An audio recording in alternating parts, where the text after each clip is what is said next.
आपका थाली कैसा होता है? जी हाँ, आपको लग रहा है कि भाई ये क्या बात है कि आपका थाली कैसा है? जी हाँ, थाली मीन्स हम ये कहना चाहेंगे कि आपका भोजन करने वाला थाली कैसा होता है। चलिए इस चीज़ को हम और क्लियर कर दें, यानी कि आपके थाली में जो भोजन है वो कैसा होता है। चलिए ये अगर यहाँ भी नहीं समझ में आया तो चलिए एक चीज़ें हम और बताने का प्रयास करते हैं, यानी कि आपके थाली में जो भोजन है वह कितना जो है आयुर्वेदिक है। नहीं समझ में आया? चलिए फिर हम आपको बताते हैं कि आपके थाली में जो भोजन परोसा गया है वो भोजन में कितने परसेंटेज अम्लीय है और कितने परसेंटेज क्षारीय है। जी हाँ, अब बात आई, यानी कि हमें ये समझना है कि हमारे भोजन में अम्लीय के कितना अनुपात चाहिए और कितना क्षारीय अनुपात चाहिए। जी हाँ, ये आज का हमारा विषय है कि हमारा भोजन में कितना जो है अनुपात क्षारीय होना चाहिए और कितना अनुपात अम्लीय होना चाहिए। मित्रों हम आपको बता दें कि आयुर्वेद के सिद्धांत के अनुसार जो है हमारा भोजन जो है वह 80 और 20 अलग अलग बुक्स जो है 70 और 30 भी कहता है, 70 और 30 का भी, नहीं तो 80 और 20 का। तो अगर हम 70-30 को ही कंसीडर करें, जो भी हो, अगर आप 80-20 को भी ले सकते हैं, तो 70-30 यानी कि 70 जो है अगर आपका भोजन क्षारीय है तो आपका 30 जो है अम्लीय होना चाहिए। अगर आप इसको 80 के अनुपात में लेते हैं तो 80 क्षारीय होना चाहिए और 20 अम्लीय होना चाहिए। तब जाके हमारा भोजन जो है क्या हो सकता है, आयुर्वेदिक हो सकता है और हम बीमारी से मुक्त हो सकते हैं। आए दिन आप सबको पता है कि एसिडिटी से संबंधित काफ़ी डिजीज जो है बढ़ते जा रहा है और न जाने हर व्यक्ति जो है एसिडिटी से बर्निंग सिचुएशन से जो है जूझते जा रहे हैं। इससे बहुत तरह के हाइपर एसिडिटी का शिकार, गैस्ट्रिक अल्सर का, पेप्टिक अल्सर के, न जाने अलग अलग चीज़ें जो है हार्ट बर्न का प्रॉब्लम्स जो है लगातार बढ़ते हैं। तो अगर एसिडिटी से रिलेटेड या एसिडिटी बोर्न डिजीज से बचने के लिए हमारा भोजन जो है वो 80 क्षारीय होना चाहिए और 20 अम्लीय होना चाहिए। कैसे? अब इसमें हम करेंगे क्या? अगर हमें अपने भोजन को 80% जो है अगर हमको क्षारीय बनाना हो और 20% हमको अम्लीय बनाना हो तो करेंगे क्या?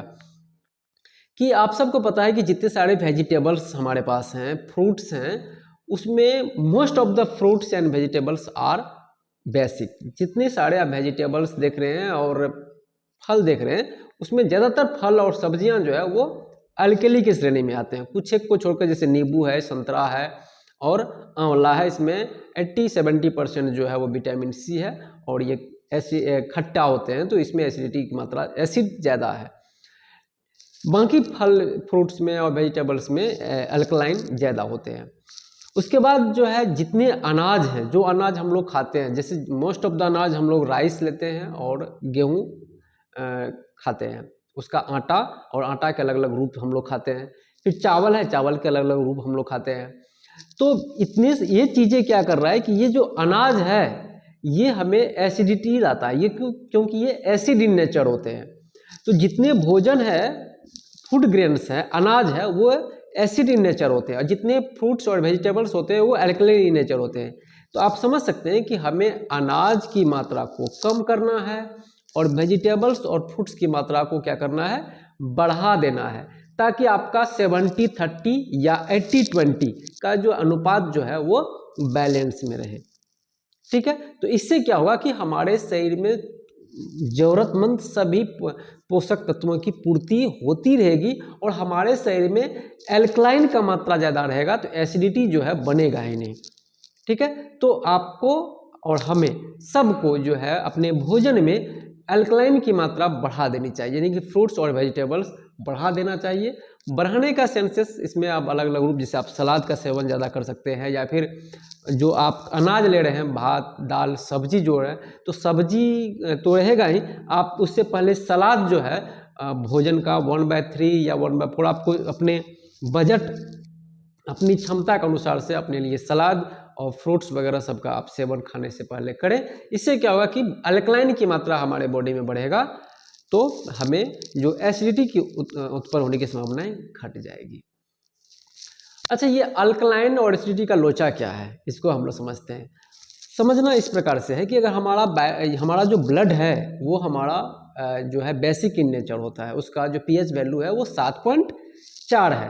तो 7.4 है तो हमारा जो ब्लड है वो अल्कलाइन नेचर है, तो वो ब्लड का नेचर है कि वो अल्कलाइन रहना चाहता है। अगर वो हम एसिड युक्त ज़्यादा भोजन खाएंगे तो हमारे ब्लड का नेचर जो है वो उसमें बदलाव होना चाहेगा, तो इसीलिए इससे संबंधित समस्याएं उत्पन्न होती है। तो अगर हम अल्कलाइन ज़्यादा लेंगे, अल्कलाइन ज़्यादा मटेरियल का इस्तेमाल करेंगे तो हमारा ब्लड शुद्ध रहेगा, ब्लड में जो टॉक्सिन्स हैं वो शरीर से बाहर निकल जाएंगे, उसमें और अन्य चीज़ें जो वेस्टेज हैं जो बीमारियां उत्पन्न कर सकते हैं वो शरीर से बाहर हो जाएंगे। तो इस तरह से हमारा भोजन में आप या तो 70-30 का अनुपात या 80-20 का अनुपात में आप अपना भोजन अल्कलाइन और एसिड के तौर पर रख सकते हैं। तो काफ़ी इंफॉर्मेटिव ये वीडियो होने वाला है, तो निश्चित तौर पर सभी लोगों के लिए ये काफ़ी इंटरेस्टिंग वीडियो है। चलिए मिलते हैं अगले वीडियो में, तब तक के लिए जय हिंद, जय भारत।